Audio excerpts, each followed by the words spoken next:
Na cruz eu quero te saudar, Cordeiro do meu Deus sem par, com coração ardente. Da cruz tu pendes a sofrer, por mim, Senhor, has de morrer, calado e obediente. Mas pela fé eu posso ver em todo teu cruel sofrer, de Deus a majestade, Cordeiro digno de louvor, serás chamado Rei Senhor por toda a eternidade.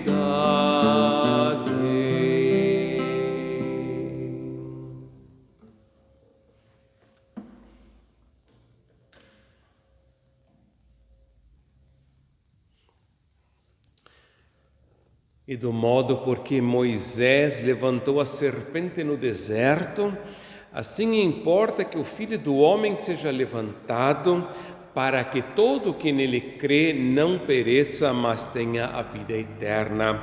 João 3, versículos 14 e 15. Com esses dois versículos, que são lema deste quarto domingo na Quaresma, 14 de março de 2021, saúdo todas as pessoas que assistem esta gravação, especialmente os membros da comunidade evangélica de Lomba Grande e os membros da comunidade evangélica de Confissão Luterana Feitoria. Esses dois versículos que acabamos de ler e de ouvir também fazem parte da leitura do Evangelho deste fim de semana, que ao mesmo tempo é a leitura prevista como texto de pregação. Por isso, a seguir, vou ler os dois versículos novamente e ainda mais uns 4 ou 5 que fazem parte do texto de pregação. Jesus aqui nessa palavra faz referência a Moisés, que levantou a serpente no deserto. E aí nós deveríamos voltar ao livro de Números, onde então nos é narrado como o povo de Deus, o povo de Israel, em sua jornada em direção à terra prometida, agora tem de novo uma daquelas suas muitas fases de rebelião, de rebeldia, de murmuração, e que Deus então envia, como forma de castigo, de punição contra esse povo, serpentes abrasadoras, que ao então picarem as pessoas, elas causavam a morte dessas pessoas. E nisso, vendo o povo toda aquela situação, diz então o livro de Números que as pessoas vão até Moisés, reconhecem: Moisés, nós pecamos e agora pedimos que tu intercedas por nós junto a Deus para que Ele nos livre dessas serpentes abrasadoras. Moisés atende esse pedido, ao que Deus então responde, dizendo a Moisés que construa uma serpente de bronze e a pendure em uma estaca, e vai acontecer então que todas as pessoas que tiverem sido picadas pelas serpentes abrasadoras, se olharem para a serpente pendurada na estaca, não vão morrer, mas vão viver. Jesus agora faz referência a essa passagem de Números 21 e aplica a si mesmo, dizendo: assim como Moisés levantou a serpente no deserto, assim importa que o Filho do Homem, que é a forma como Jesus mesmo fala a seu respeito, quando fala de si na terceira pessoa, importa que o Filho do Homem seja levantado para que todo o que nele crê tenha a vida eterna. Realizamos este momento de gravação, meditação, louvor, oração, em nome do Trino Deus, que é Pai, Filho e Espírito Santo. Amém. A graça do nosso Senhor Jesus Cristo, o amor de Deus, nosso Pai, e a comunhão do Espírito Santo sejam com todos nós. Amém. Leia do Evangelho segundo João, no 3º capítulo, os versículos 14 até 21, que são o texto de pregação indicado na nossa igreja para este 4º domingo na Quaresma.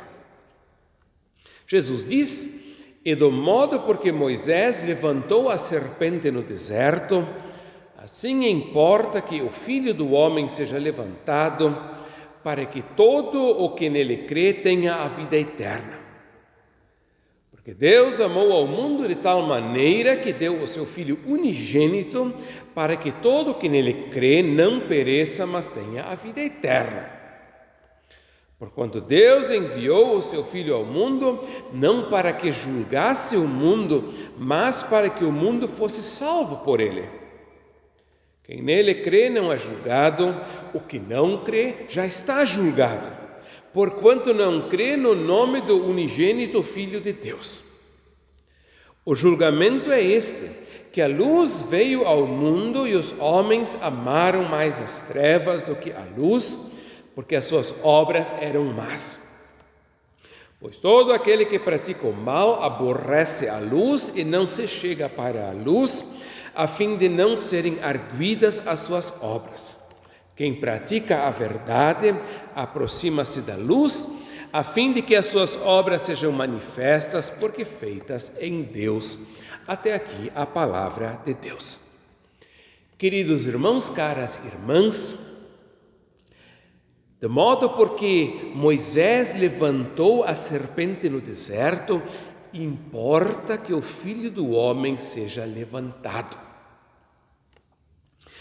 Já falei há pouco, Filho do Homem, e também já em outras gravações mencionei isso, entre os vários títulos atribuídos a Jesus, esse é o título que ele mesmo costuma se atribuir. Quando ele fala a seu respeito na terceira pessoa, ele costuma falar de si como sendo Filho do Homem, que é uma figura que remete ao profeta Daniel, que viu um filho do homem, que na linguagem hebraica significa simplesmente um homem, vindo com as nuvens do céu. E na tradição judaica posterior, esse Filho do Homem, ele foi inserido na esperança chamada apocalíptica do povo, e esperava-se que esse Filho do Homem que haveria de vir, nas nuvens dos céus, que a esse Filho do Homem seria dado o poder e a autoridade de executar o juízo de Deus. Jesus agora, então, se identifica como sendo Filho do Homem e diz aqui que importa que esse Filho do Homem seja levantado. O evangelista João, ele é um evangelho, ou ele escreveu um evangelho que é, em muitos sentidos, bem diferente dos outros três. Os três primeiros evangelhos, Mateus, Marcos e Lucas, eles, na sua estrutura básica, são muito semelhantes, e por isso, então, a pesquisa acadêmica tem chamado esses três evangelhos de evangelhos sinóticos, porque eles têm um olhar conjunto, comum, sobre a vida, a trajetória, a morte e a ressurreição de Jesus. Já o evangelho de João, ele é bem diferente na sua concepção, e também em muitos aspectos do seu conteúdo, e entre muitas características do Evangelho segundo João é que, por um lado, ele gosta de usar muitas polaridades, luz e trevas, alto e baixo, e algumas outras polaridades, e por outro lado, ele gosta de usar algumas palavras em sentido duplo, ambivalente, talvez ambíguo. E aqui, quando ele fala da palavra, fala de ser levantado, ele também está se referindo a um duplo sentido. Afinal de contas, nós sabemos que o Filho do Homem, Jesus, foi levantado, literalmente, quando foi erguido da terra, pendurado na cruz, e ao mesmo tempo O evangelista João, ele quer dizer com isso que aquela cruz, que aparentemente era a suprema humilhação, na verdade foi a glorificação de Jesus Cristo. Normalmente a igreja cristã confessa, por exemplo, junto com o apóstolo Paulo, a morte de Cristo como a sua humilhação, a ressurreição como a sua glorificação. Para João, já a crucificação é sua glorificação. Que, claro, ainda espera pela manifestação plena dessa glória na ressurreição, mas, de qualquer maneira, já a cruz é vitória sobre os poderes do pecado, da morte e do diabo, de tal maneira que Jesus, antes de morrer, ainda declara: está consumado. A obra salvífica de Deus, que me foi dada a completar, foi completada aqui, nesta cruz. O Filho do Homem deve ser levantado, quer dizer, literalmente, da cruz, e também no sentido mais que metafórico, no sentido teológico, espiritual, de que esse levantar, que aparentemente é um humilhar, na verdade, de fato, é a glorificação de Cristo. E agora é muito interessante que Jesus fala a respeito disso como sendo algo que importa que aconteça. Se nós fôssemos agora olhar lá no texto grego, que é a língua na qual foi escrito o Evangelho segundo João, lá é usado um verbo que nós deveríamos traduzir por é necessário que. E essa é uma expressão que sempre de novo aparece no Novo Testamento para se referir ao sofrimento de Cristo. Por exemplo, na história dos discípulos a caminho de Emaús, lá em Lucas 24, quando Jesus começa a acompanhá-los, e daí ele começa a expor para eles, a mostrar-lhes que era necessário que tudo isso acontecesse, que Cristo, assim, morrendo e ressuscitando, entrasse na sua glória. É necessário. Para nós, a gente pergunta, será que mesmo a cruz era necessária? A linguagem filosófica, ela tem, ou não sei atualmente até que ponto isso tem alguma relevância, mas em outros tempos teve, ela fez a distinção entre aquelas coisas que são contingentes e aquelas coisas que são necessárias. Contingente é tudo aquilo que poderia acontecer como poderia não acontecer. Eu pego o meu carro, o carro da comunidade, pego a estrada e talvez fure o pneu.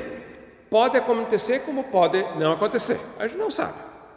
Tem lá a sua explicação, causa, talvez o pneu mal cuidado ou um prego no asfalto, mas é contingente. Pode acontecer como pode não acontecer. Necessário é algo que tem que ser assim e não pode ser diferente. E nesse sentido, então, se diz que a única coisa necessária não é uma coisa, mas é alguém que é Deus. Só dele nós podemos dizer, ele é assim e não pode ser diferente. De nós mesmos nós podemos, quem sabe, dizer, dependendo das circunstâncias, poderia ter acontecido de eu não ter nascido, se os meus pais não tivessem se encontrado. De Deus isso não é possível dizer. Ele é necessário, nós somos contingentes. E agora diz aqui Jesus que é necessário que o Filho do Homem seja levantado. E a gente pergunta como é que se entende isso? Eu vou interpretar mais ou menos assim. Do ponto de vista humano, a morte de Cristo é algo contingente. Poderia ter acontecido como poderia não ter acontecido. Ou poderia, quem sabe, ter acontecido de uma forma bem diferente. Por que Jesus foi crucificado e não foi talvez apedrejado? Do ponto de vista humano, e antes que aconteça, isso é contingente, não é necessário. Mas depois que aconteceu, olhando para trás, aí sim também nós podemos e devemos dizer, era necessário, sim, não podia ter sido diferente do que exatamente como foi, que o Filho do Homem fosse levantado na cruz e dessa maneira glorificado. E temos todo o anúncio de Jesus, que diz por quê e para que isso aconteceu, para que todo que nele crê tenha a vida eterna. Porque Deus amou ao mundo de tal maneira que deu o seu Filho unigênito, para que todo que nele crê não pereça, mas tenha vida eterna. Essa é a síntese do Evangelho. O versículo mais famoso da Bíblia, João 3,16. Algumas pessoas já se perguntaram, e talvez sempre de novo perguntam, será que Deus precisa ver sangue para salvar as pessoas? Será que Deus é um Deus irado, furioso, vingativo? E aqui agora vem o próprio Jesus e diz, olha gente, a minha cruz, o meu sofrimento, o meu ser levantado, não é algo que Deus espera de vocês, seres humanos, mas é aquilo que Deus mesmo faz por vocês. Deus ama a sua criação, o mundo, de tal maneira que não espera ver sangue, mas se entrega a si mesmo ao dar o seu Filho amado, o seu Filho unigênito. Por isso a cruz de Cristo não é a expressão de um Deus vingativo, irado, embora Deus também julgue e condene, mas é a expressão do amor de Deus que vem ao nosso encontro, se entrega por inteiro, para que todo que nele crê não pereça, mas tenha vida eterna. Claro, segue Jesus, há muitos que infelizmente preferem não crer. Mantêm-se distantes da salvação que foi trazida em Cristo. E sobre eles, diz Jesus, eles nem vão ser condenados, porque eles a si mesmos se condenam. Eles se mantêm fora do âmbito da vida que é Deus, que é Jesus. Mas o propósito de Jesus, o propósito de Deus ao enviar seu Filho não foi condenar, não foi castigar, não foi se vingar, mas foi salvar. E para isso, ele não quis ver sangue, mas ele precisou ver sangue, que foi o sangue, a vida do seu Filho entregue na cruz do Calvário. E a paz de Deus, que excede todo o nosso entendimento, guardará os nossos corações e as nossas mentes em Cristo Jesus, o nosso Senhor. Amém.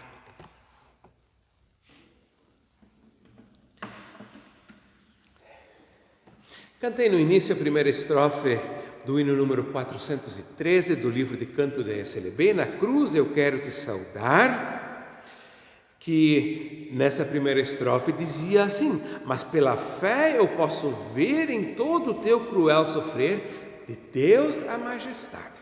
Ou seja, aqui, a sua maneira, o hino dá testemunho exatamente disso que diz Jesus.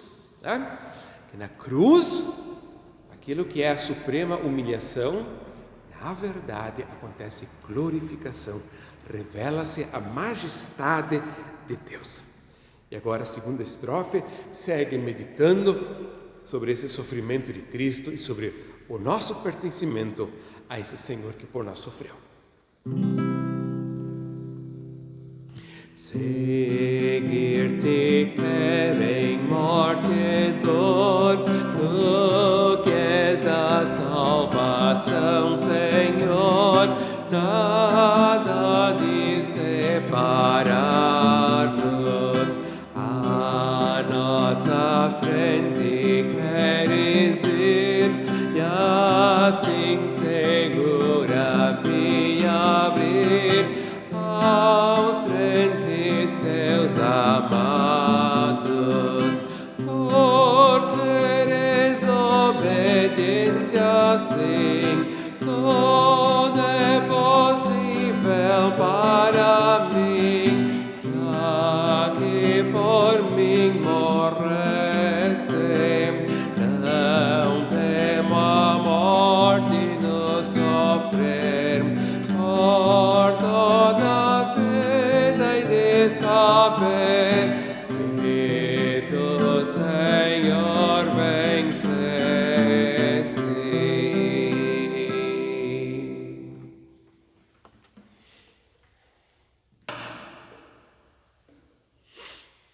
Oremos.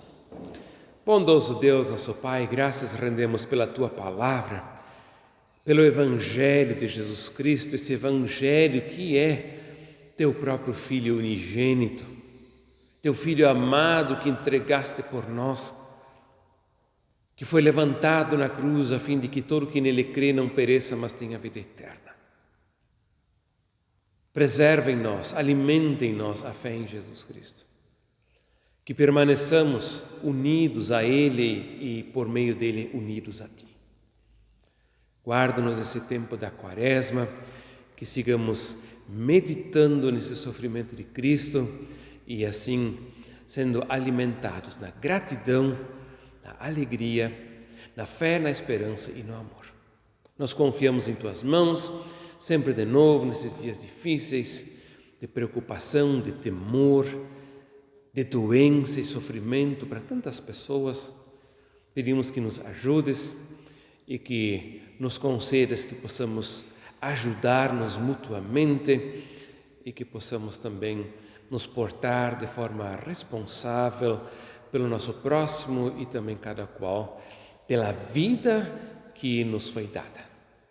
Assim pedimos e agradecemos e dizemos, conforme as palavras de Jesus Cristo: Pai nosso que estás nos céus, santificado seja o teu nome, venha o teu reino, seja feita a tua vontade, assim na terra como no céu. O pão nosso de cada dia nos dá hoje, e perdoa-nos as nossas dívidas, assim como nós também perdoamos aos nossos devedores. E não nos deixes cair em tentação, mas livra-nos do mal, pois teu é o reino, o poder e a glória para sempre. Amém.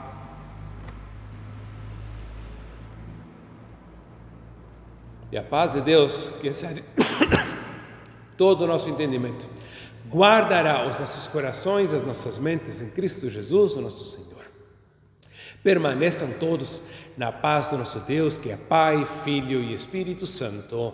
Amém.